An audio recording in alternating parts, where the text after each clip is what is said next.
Daniel Reed sat at his piano, fingers dancing across the keys like he'd done it 1,000 times before. Because he had. The studio engineer on the other side of the glass gave him a thumbs up and spoke through the intercom. "That's a wrap. One take, as always. You're incredible, man." Daniel just nodded and packed up his things. It was a Tuesday afternoon in Manhattan, and this was his third session of the day. A commercial jingle in the morning, a movie soundtrack in the early afternoon, and now a pop singer's backup track. Different genres, different styles, but all the same to him. Easy. Almost too easy. He'd been doing this for 8 years now, ever since he moved to New York City at 24.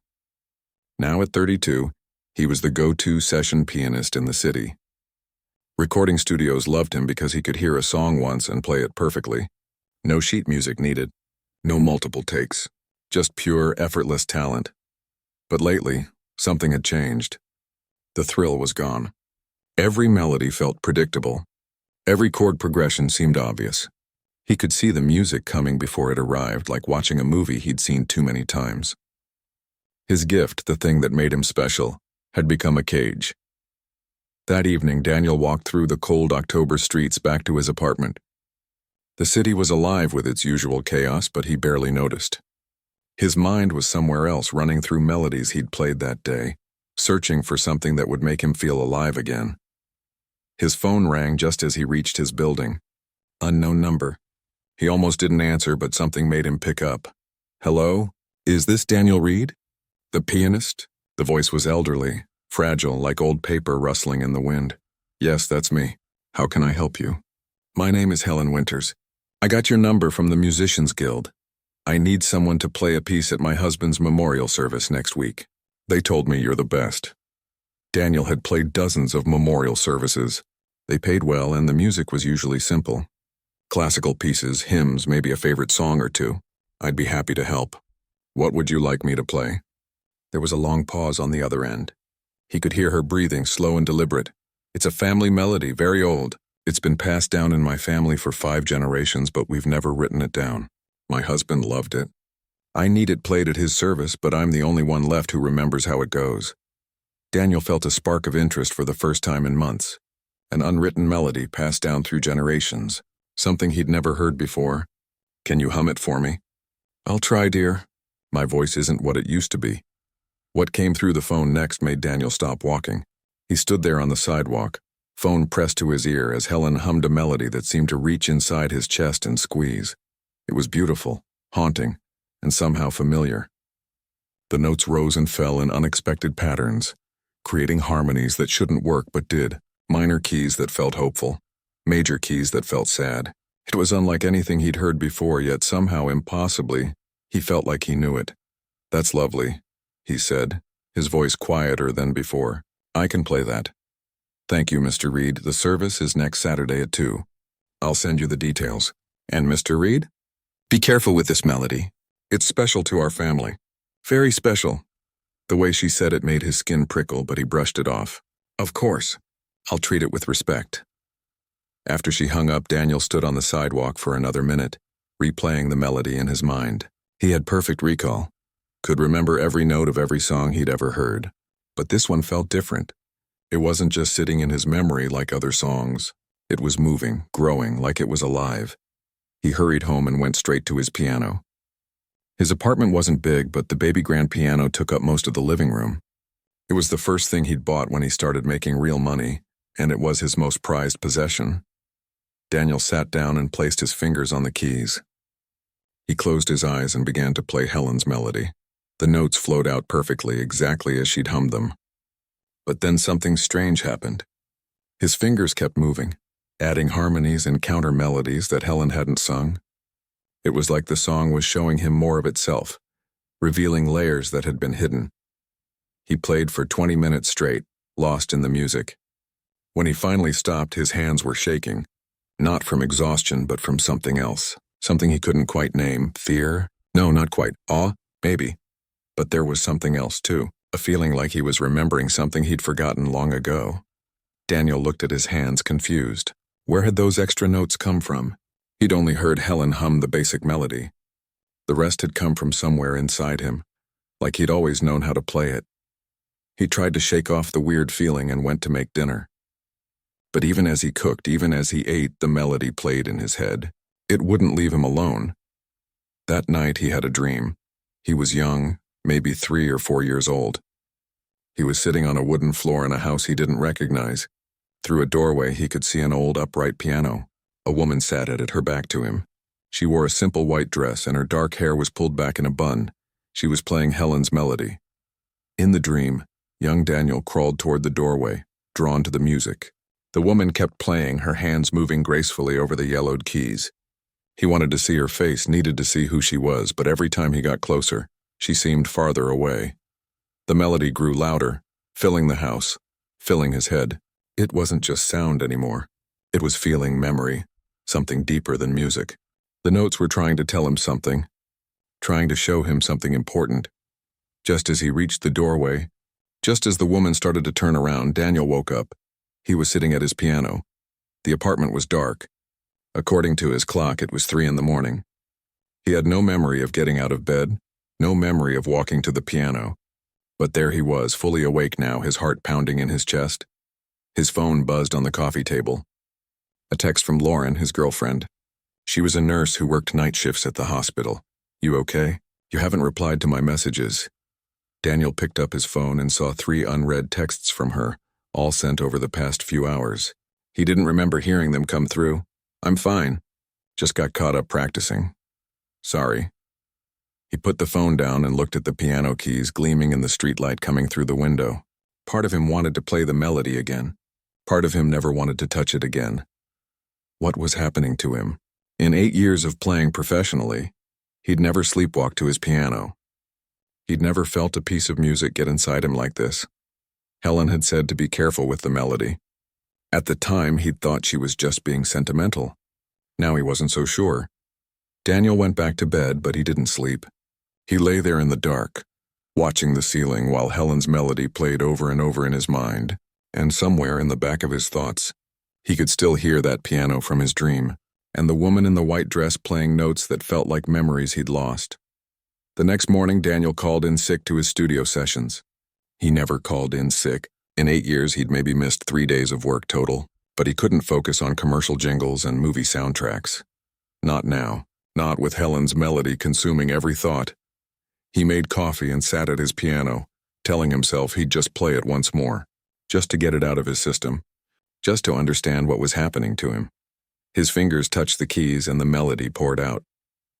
But it was different now, richer, more complete. New sections revealed themselves, variations he hadn't played the night before.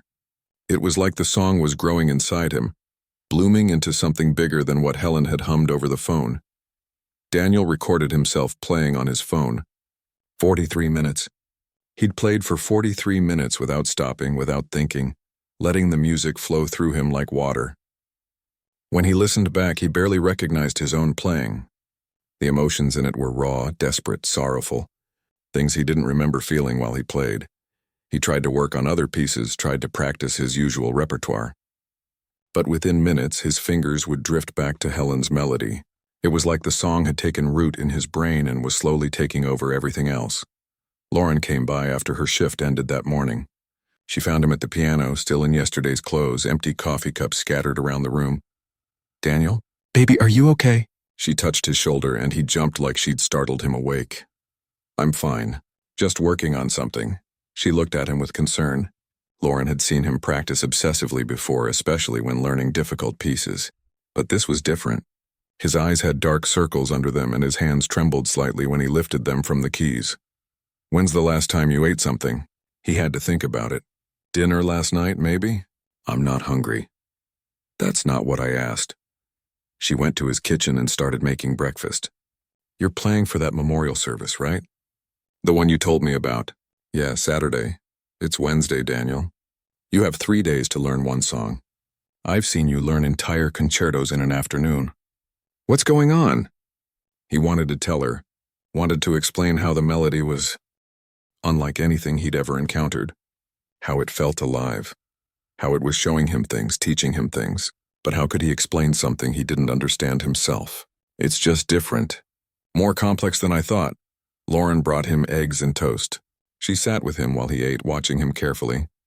"Promise me you'll get some real sleep today. You look exhausted. I promise." She kissed him goodbye and made him swear he'd text her later. After she left, Daniel did try to sleep. He lay down on his couch, closed his eyes, and immediately the melody started playing in his head.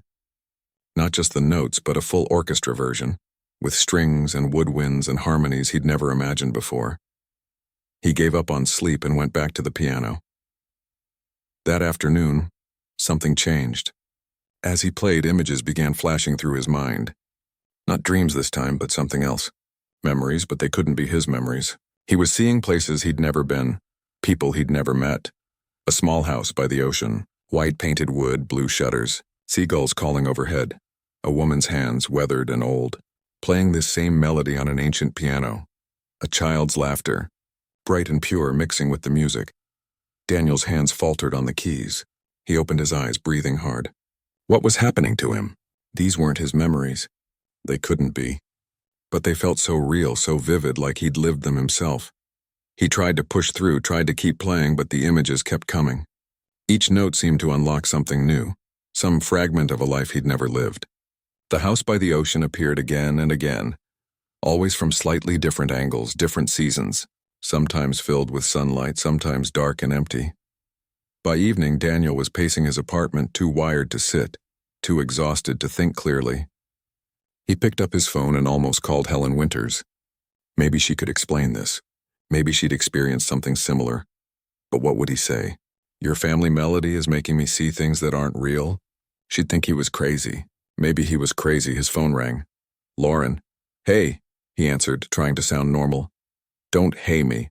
You promised you'd text. I've been worried sick. Sorry I got caught up again. Daniel." Her voice was firm now, the way it got when she was dealing with difficult patients at the hospital. "I'm coming over tomorrow. We need to talk. I'm fine, really." "You're not. And I know you think you can handle everything alone, but you can't. Not this time." After they hung up, Daniel realized she was right. He wasn't handling this. The melody had taken over his life in just 2 days. He was barely eating, not sleeping, losing time. This wasn't normal, even for him. He decided to do some research. If Helen's family had been playing this melody for generations, maybe there was some record of it. Some history he could find. He searched online for Helen Winters and family melody but found nothing useful. He tried different combinations of words, inherited songs, generational music, oral tradition. Hours passed as he fell down research rabbit holes, reading about folk music traditions and musical memory. That night, the dream came again. He was older this time, maybe 6 or 7. He stood in that same house by the ocean, looking out a window at gray waves crashing against rocks. Behind him, the woman in the white dress played the melody, but now he could hear her crying as she played, soft sobs mixing with the music. Young Daniel turned from the window. "Why are you sad?" his dream self asked. The woman's hands never stopped moving on the keys. "Some songs carry stories, sweetheart. Stories that need to be remembered even when remembering hurts." "What story does this song tell?" She finally looked at him, and Daniel woke up before he could see her face. This time he was standing in his kitchen, the faucet running, his hands under the cold water. He had no memory of getting up, no memory of walking there. His face was wet. Had he been crying? He looked at the clock. 4 in the morning. He'd lost 5 hours. Daniel dried his face and hands, his heart racing. This was getting worse. The sleepwalking, the lost time, the visions. The melody wasn't just a song anymore. It was doing something to him, changing him, pulling him toward something he couldn't see yet. He thought about canceling on Helen, telling her he couldn't play at the memorial service. But even as the thought crossed his mind, his fingers tingled with the need to play. The melody wanted to be played. It had chosen him somehow, and he didn't think he could stop even if he tried. Daniel made a decision. Tomorrow he'd go see Helen in person. He'd demand answers about where this melody came from, what it meant, why it was affecting him this way. She'd said to be careful with it. She'd known something, and he needed to know what. He went back to his piano, sat down, and played until sunrise. The melody flowed through him, beautiful and terrible, revealing more of itself with each repetition. Somewhere in those notes was a truth he couldn't quite grasp, a message encoded in the music itself. And with each passing hour, Daniel became more certain of one thing. This melody hadn't come into his life by accident. Helen hadn't chosen him randomly from the Musicians Guild directory. Somehow, impossibly, this song had been waiting for him all along. The woman in the white dress, the house by the ocean, the child's laughter mixing with the music. These weren't random visions. They were pieces of a puzzle, and he was finally beginning to see the edges of the picture they formed. He just wasn't sure he wanted to see what was in the center. Daniel stood outside Helen Winter's Brooklyn brownstone, his hand hovering over the doorbell. He'd barely slept in 4 days, and he knew he looked rough. But he needed answers more than he needed rest. He pressed the button and heard chimes echo inside. Footsteps approached slowly, and the door opened to reveal Helen Winters.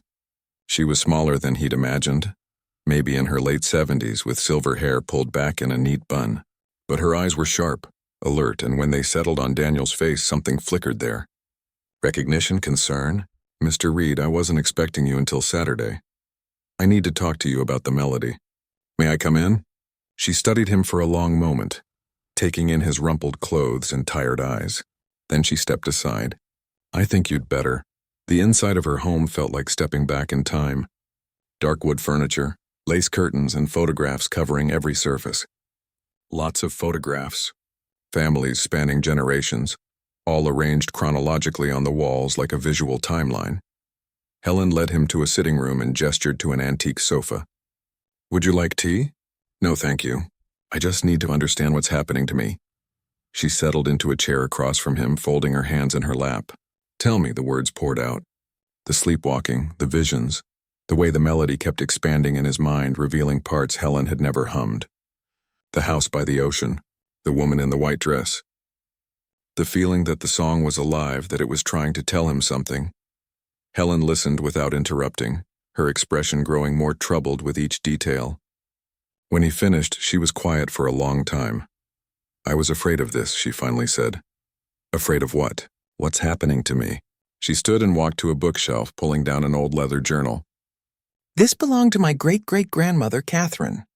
She composed the melody you've been playing. Or perhaps discovered is a better word. Daniel leaned forward. What do you mean, discovered? Catherine had a gift.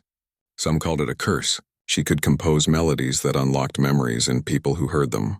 Not just any memories, but buried ones. Things people had forgotten or hidden away, even from themselves. A chill ran through Daniel's body. That's not possible, isn't it? You're experiencing it right now. Helen opened the journal, its pages yellowed with age. Catherine called this particular melody the Remembering. She created it in 1847, and it's been passed down through our family ever since. But we learned to be very careful with it. Why? Because it doesn't just unlock memories. It unlocks truths, and sometimes those truths break people. Helen's voice was heavy with old pain. My grandfather played the full version once. He was never the same after.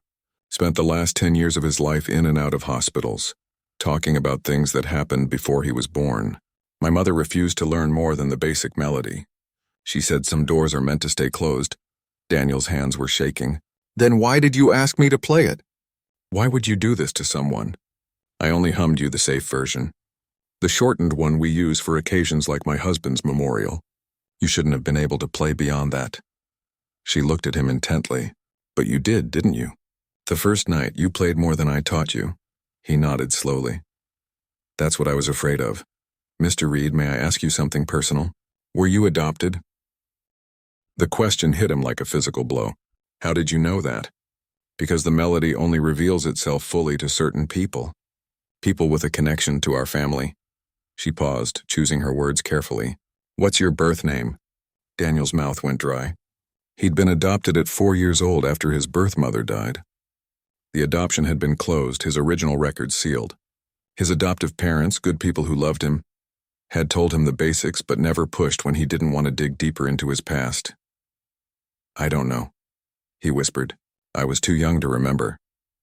Helen walked to the wall of photographs and pointed to a picture from the 1990s. A young woman with dark hair holding a small boy, maybe 3 years old. They were standing in front of a white house with blue shutters. Daniel stood up, his legs unsteady. He knew that house.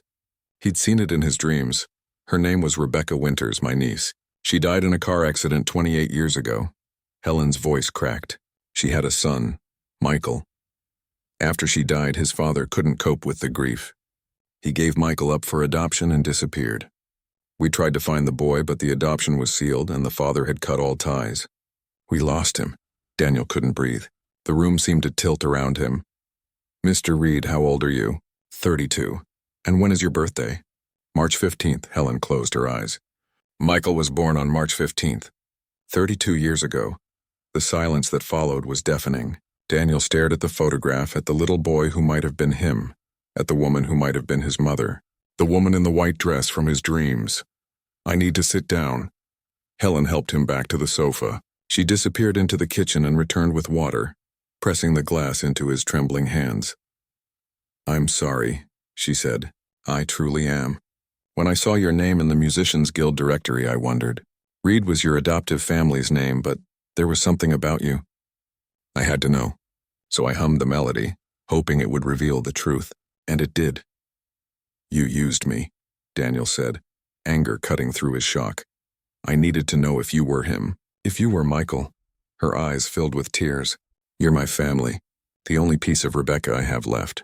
The melody doesn't lie. If it opened itself to you, if it showed you those memories, then you're one of us. You're a Winters. Daniel wanted to be angry, wanted to rage at her for manipulating him, for using the melody as some kind of test. But a larger part of him felt something else. Relief. Those visions, those dreams, they weren't madness. They were memories. Real memories of a mother he'd lost and forgotten. The house by the ocean, he said. Is it real? Port Haven, Maine. Your mother grew up there. You lived there until she died. Helen sat beside him. She played the melody for you constantly. It was how she connected with you, how she expressed her love. Music was her language, just like it's yours. Can I see it? The house? It's still there. Abandoned now, but still standing. I couldn't bring myself to sell it. She reached over and squeezed his hand. There's something else you should know. Your mother was researching Catherine's gift before she died. She'd found old letters, journals, things Catherine had hidden away. She was trying to understand what the melody really meant, what truth Catherine had encoded in the music. Did she figure it out? Helen's expression darkened. I don't know. Her personal belongings were packed away in the Port Haven house after the accident. I never had the strength to go through them. But if you want answers about why this melody affects you the way it does, about what Catherine was really trying to say, you'll probably find them there. Daniel looked back at the photograph. His mother's smile was radiant, full of life and love. The little boy in her arms looked happy, safe, completely unaware that in a few months his entire world would shatter. I need to go there, he said. I need to know the truth. I understand. Helen stood and retrieved something from a drawer. An old key on a faded ribbon. The house is yours by right. You're Rebecca's son. Whatever you find there belongs to you. Daniel took the key, its weight somehow both light and impossibly heavy. He was holding a piece of his past, a doorway to memories he'd lost. The memorial service, he said. Saturday. Do you still want me to play? Helen smiled sadly. Only if you want to. Only if you're ready. But Daniel, be careful in Port Haven. Whatever your mother discovered, whatever truth is waiting in that house, it shook her deeply. Her last journal entry, written days before she died, it troubled me. She wrote that she finally understood what Catherine was trying to tell the family, and that she was terrified. Terrified of what? She never got the chance to explain. Daniel left Helen's brownstone with more questions than answers, but at least now he knew who he was. Michael Winters, son of Rebecca, carrier of Catherine's gift and whatever burden came with it. The melody still played in his mind, but now it felt different. Not like an invasion, but like a welcome home. His mother's voice, preserved in music, calling him back to a truth he'd forgotten. And tomorrow, he would answer that call. Daniel drove north through the night, unable to wait until morning. Lauren had tried to talk him out of going alone, especially in his exhausted state, but he couldn't explain the urgency he felt. The melody pulled at him like a thread, leading him back to a place he couldn't consciously remember but somehow knew in his bones. Port Haven appeared just as dawn broke over the Atlantic, a small coastal town with weathered buildings and fishing boats bobbing in the harbor. Salt air filled his lungs as he parked his car and looked around. Nothing seemed familiar, yet everything felt right. Like coming home after a long absence. He'd programmed the house address into his phone, but he didn't need it. His feet knew the way. Down Main Street, left on Ocean View Road, following the curve of the coastline. And there it was, the White House with blue shutters. It looked exactly like his dreams, except older now. The paint was peeling, the shutters hung crooked, and the small yard was overgrown with weeds. But it was standing, waiting, like it had known he'd come back eventually. Daniel's hands shook as he fitted Helen's key into the lock. The door resisted at first, swollen from years of sea air and neglect, but finally gave way with a groan. Inside, dust covered everything. Furniture sat draped in white sheets like ghosts, but even through the decay and abandonment, he could feel the warmth this place had once held. Sun streamed through dirty windows, illuminating particles floating in the air like tiny stars. He walked through the room slowly, letting each space trigger whatever memories it could. The kitchen with its yellow tiles, the living room with a stone fireplace, a small bedroom that must have been his with faded sailboat wallpaper still clinging to the walls. And then he found it. The room from his dreams. The old upright piano stood against the far wall, its wood dark with age, its keys yellowed like old teeth. Daniel approached it carefully, almost reverently. This was where his mother had played, where she'd taught him to love music before he was old enough to understand what music was. He pulled the sheet off the piano bench and sat down. His fingers touched the keys, and even though the piano was desperately out of tune, he began to play the melody. In this room, in this house, the song felt complete, like it had finally come full circle. As he played, more memories surfaced, sitting on his mother's lap while she played, her hands guiding his tiny fingers to the keys. The smell of her perfume, something floral and light. Her voice humming along with the melody, warm and loving. The way she'd kissed the top of his head between phrases. Tears streamed down Daniel's face, but he kept playing. These weren't sad tears. They were tears of recognition, of finding something precious he'd thought was lost forever. When the last note faded, he sat in the silence, feeling his mother's presence all around him. Then he remembered why he'd come. Her research. Her journals. The truth she'd discovered that had terrified her. Daniel began searching the house systematically. He found boxes in closets, stacked in corners, pushed under beds. Most contained ordinary things. Clothes, books, kitchen supplies. But in the attic, beneath a loose floorboard that creaked when he stepped on it, he found what he was looking for, a metal box, locked with a small padlock. His heart raced as he forced the lock open with tools from the garage. Inside were journals, letters, and old photographs, all belonging to his mother, Rebecca. He carried the box down to the living room, settled on the dusty couch, and began to read. The journals started normal enough.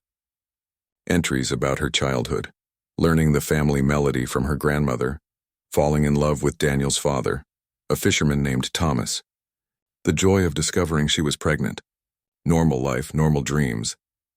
But then the entries changed. 6 months after Daniel was born, Rebecca started researching their family history.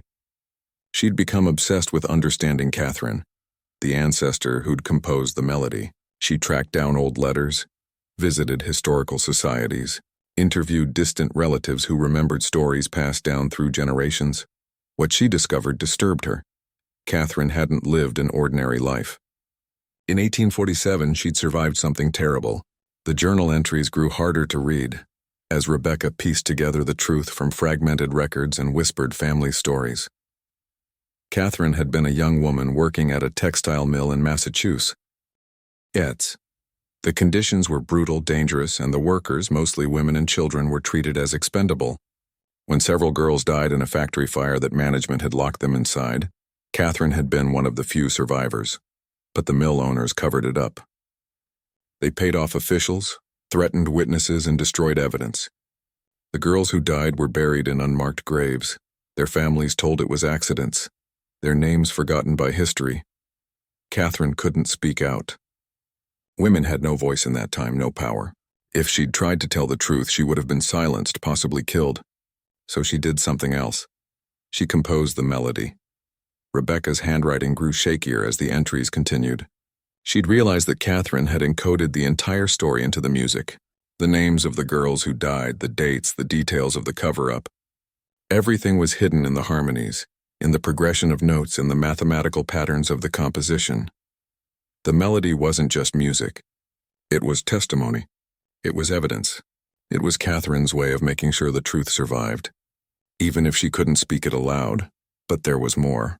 Rebecca's final entries, written just days before her death, revealed something that made Daniel's blood run cold. She'd discovered that the Winters family had been systematically silenced throughout history. Not just Catherine, but her descendants too. Whenever someone in the family got too close to speaking the truth, whenever they tried to expose the melody's real meaning, something happened to them. Accidents, illnesses, disappearances. Rebecca had found evidence of it spanning generations. A great-uncle who'd tried to publish Catherine's story, found dead in an apparent suicide. A cousin who'd gone to the press, killed in a hit-and-run. A grandmother who'd started teaching the full melody to outsiders, died mysteriously in her sleep. The mill that had burned down in 1847 had become a powerful corporation. Over the decades it had grown, merged, changed names, but continued to operate. And it had descendants too. Powerful people who still wanted Catherine's story buried. Rebecca's last journal entry was dated 3 days before her car accident. I finally understand what Catherine was trying to tell us. The melody isn't just about remembering the past. It's about making sure the truth can't be erased no matter how powerful the people trying to erase it are. But I'm scared now. I've been asking too many questions, contacting too many historians, making too much noise. Yesterday, a man came to the house asking about my research. He said he was from a historical society, but something felt wrong. I'm going to hide these journals, stop my research, and pray I haven't put Michael in danger. If something happens to me, if this wasn't all paranoia, then someone needs to finish what Catherine started. Someone needs to tell the truth. 3 days later, she was dead. A car accident on a rainy road. No witnesses, no other vehicles involved. Just Rebecca's car wrapped around a tree. Daniel set down the journal, his whole body numb. His mother hadn't died in a random accident. She'd been killed because she'd gotten too close to the truth. And now he'd followed the same path, uncovered the same secrets. He looked around the empty house, suddenly aware of how isolated he was. How far from anyone who could help. The melody played in his head, no longer beautiful but urgent warning. His phone had no signal. The house line was disconnected. He was alone with knowledge that had gotten people killed for over a century. Daniel gathered the journals and photographs, stuffing them back in the metal box. He needed to get out of here, get back to the city, figure out what to do with this information. But as he stood to leave, he heard something, a car engine outside. Doors closing, footsteps on the porch. He froze, the metal box clutched to his chest. Through the dirty window, he saw 2 men in dark suits approaching the house. They moved with purpose, with certainty. They knew he was here. Daniel's mind raced. The back door. He could run through the overgrown yard, disappear into the coastal woods. But they'd find him eventually. And he had his mother's research now. Evidence of everything. The front door handle turned. They were coming in. In that moment, Daniel understood something his mother had known, something Catherine had known. Some truths are worth dying for, but they're also worth living for, worth fighting for, worth making sure they survive no matter what. He couldn't run. Not anymore. The melody had brought him here for a reason. His mother had died protecting this truth. Catherine had spent her life encoding it in music. Now it was his turn to make sure it was finally heard. The door opened, and Daniel stood his ground, his mother's journals in his hands, the melody playing in his heart, ready to face whatever came next. The 2 men stepped into the house, their expensive suits contrasting sharply with the dusty, abandoned interior. The older one, maybe 60, had silver hair and cold eyes. The younger one stayed by the door, blocking Daniel's exit. "Mr. Reed," the older man said, his voice smooth and practiced. "Or should I say Michael Winters? We've been waiting for you to come here." Daniel's grip tightened on the metal box. "Who are you?" "My name is Richard Blackwell. I represent certain interests that would prefer your family's history remain private." He gestured to the box. "That's what we came for. Hand it over and you can walk away from this. Continue your life, your career. No one needs to get hurt." The way my mother didn't need to get hurt? Something flickered in Blackwell's expression. "That was unfortunate. She wouldn't listen to reason. We hoped you'd be smarter. You killed her." The words came out as a statement, not a question. "We protected important people from damaging lies. Your ancestor Catherine was a disturbed woman who created a fantasy to cope with tragedy. There was no conspiracy, no cover-up. Just a terrible accident in 1847 that she couldn't accept. Daniel shook his head. That's not true. I've read the journals. I've seen the evidence. Evidence that proves nothing. Old letters, speculation, the paranoid writings of women who couldn't let go of the past. Blackwell took a step closer. You're a musician, Daniel. A talented one. You have a good life ahead of you. Don't throw it away for a story that no one will believe. Then why are you here? If it's just a story, why do you care? The question hung in the air. Blackwell's jaw tightened. Because stories have power, he finally said. True or not, they can cause damage. The corporation I represent has spent over a century building a reputation. We won't let that be destroyed by music and delusion. Daniel looked at the piano across the room, the instrument his mother had played, where Catherine's melody had been passed down through generations. An idea formed, desperate but possible. You want the journals? Fine, take them. He held out the box. But first let me play something. One last time in my mother's house. Blackwell studied him suspiciously. Why? Because I need to say goodbye. To her, to this place. Then I'll give you everything and walk away. The two men exchanged glances. Blackwell nodded. 5 minutes.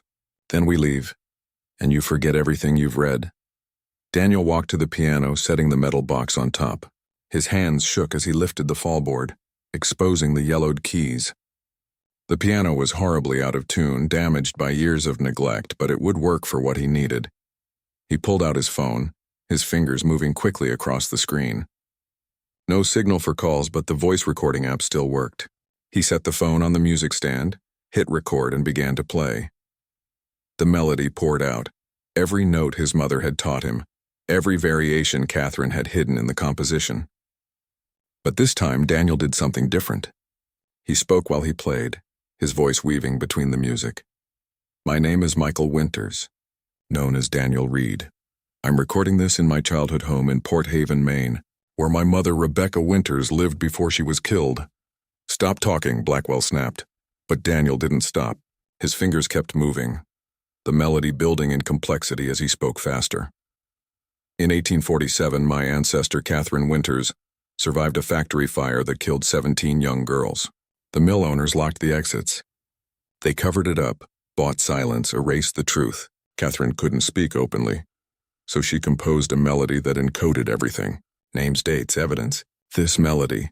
Blackwell moved toward him, but Daniel's playing grew louder, more intense. The old piano rattled with the force of it. Catherine's descendants tried to tell the truth throughout history. They were silenced. Accidents, disappearances, deaths. My mother discovered this. She was killed for it. Now 2 men are in this house threatening me to keep quiet. Richard Blackwell and... Daniel looked at the younger man by the door. Tell me your name for the recording. The younger man's face paled. I'm not saying anything. Then you're complicit in murder. Daniel's playing never faltered, the melody swelling to fill every corner of the house. The corporation behind this is currently... Blackwell lunged forward and grabbed Daniel's shoulder, yanking him back from the piano. But Daniel had anticipated this. In the struggle, he knocked the metal box off the piano. Journals and photographs scattered across the floor. Get those, Blackwell shouted to his partner. But as the younger man bent to gather the papers, Daniel did something neither of them expected. He stopped fighting. Instead, he sat back down at the piano and played the melody again, this time with words, putting everything he had into the music itself. The melody filled the house, desperate and beautiful and true. And something remarkable happened. The sound carried through the broken window out into the street. Neighbors who'd seen the strange cars, who'd noticed activity at the long abandoned house, started gathering outside, curious, concerned, listening. An elderly woman pulled out her phone and started recording. Then another person did the same. And another. Daniel played harder, louder, making sure every note reached the people outside. The melody that Catherine had composed, that his mother had protected, was finally being heard beyond the Winters family. Blackwell realized what was happening. We need to leave, now. But the journals, leave them. It's too late. The 2 men rushed for the door, but the crowd outside had grown. Phones were everywhere, recording, streaming. Someone had called the police. In trying to silence Daniel, they'd created exactly what they'd wanted to prevent. Witnesses, evidence, attention. After they fled, Daniel kept playing until the police arrived. He told them everything, showed them the journals, played the recording he'd made. At first, they didn't believe the conspiracy parts, but they couldn't ignore the threats on tape, the evidence of harassment. More importantly, the video from outside had already gone viral. A mysterious melody played in an abandoned house, men in suits fleeing, a story about corporate cover-ups spanning centuries. The internet caught fire with it. Within days, historians began examining Daniel's claims. They found records that supported Catherine's account, death certificates that didn't match official reports, evidence of payoffs and intimidation. The corporation Blackwell represented tried to dismiss it all, but the attention wouldn't die. The melody itself became a phenomenon. Musicians around the world learned it, played it, shared it. Music theorists analyzed its structure and found that Catherine had indeed encoded information in the mathematical patterns. Dates corresponded to note intervals. Names were hidden in chord progressions. Saturday came, and Daniel stood at Helen Winter's husband's memorial service. The small church was packed, not just with family, but with reporters, historians, and supporters who'd followed the story. Before playing, Daniel spoke to the crowd. Catherine Winters couldn't speak her truth out loud, so she spoke it in music. My mother died trying to make that truth heard. Today, I'm going to play the complete version of the remembering, not just as a memorial for one man, but for all the silenced voices Catherine represented. For the 17 girls who died in that fire, for every person whose story was buried by power and money. He played the entire composition, 47 minutes of heartbreaking beauty. As the notes filled the church, he saw people crying, not just from the music's emotional power, but from recognition. Other families had similar stories, similar silences, similar truths they'd been forced to bury. When the last note faded, the church sat in complete silence. Then Helen stood and began to clap.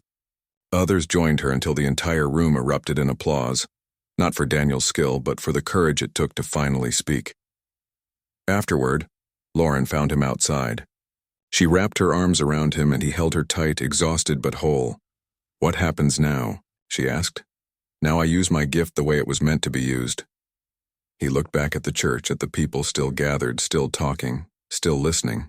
"I'm going to work with therapists, historians, anyone who needs music to help tell difficult truths. Catherine showed me that music can carry messages that survive centuries. That's more important than any commercial jingle or movie soundtrack." Over the following months, the corporation Blackwell represented faced investigations. They couldn't cover up what had happened to Daniel, and the renewed attention on their history uncovered more troubling facts. Real accountability was slow, messy, imperfect, but it was happening. Daniel moved out of his Manhattan apartment and bought the house in Port Haven. He restored it carefully, keeping his mother's piano, making it a place where truth could be spoken and heard. He never played the remembering casually again. It was too important for that. But he taught it to others who needed it, who had their own silenced stories to tell.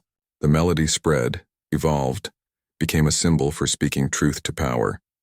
Sometimes, late at night, Daniel would sit at his mother's piano and play softly, just for himself. In those moments, he could feel her presence, feel Catherine's spirit, feel the connection to all the voices that had been silenced but refused to be forgotten. The melody had shaken him to his core, torn apart his comfortable life and nearly cost him everything. But it had also given him something far more valuable than commercial success or easy talent. It had given him purpose. It had given him truth. It had given him back his mother and his history, and in the end, that was worth any cost.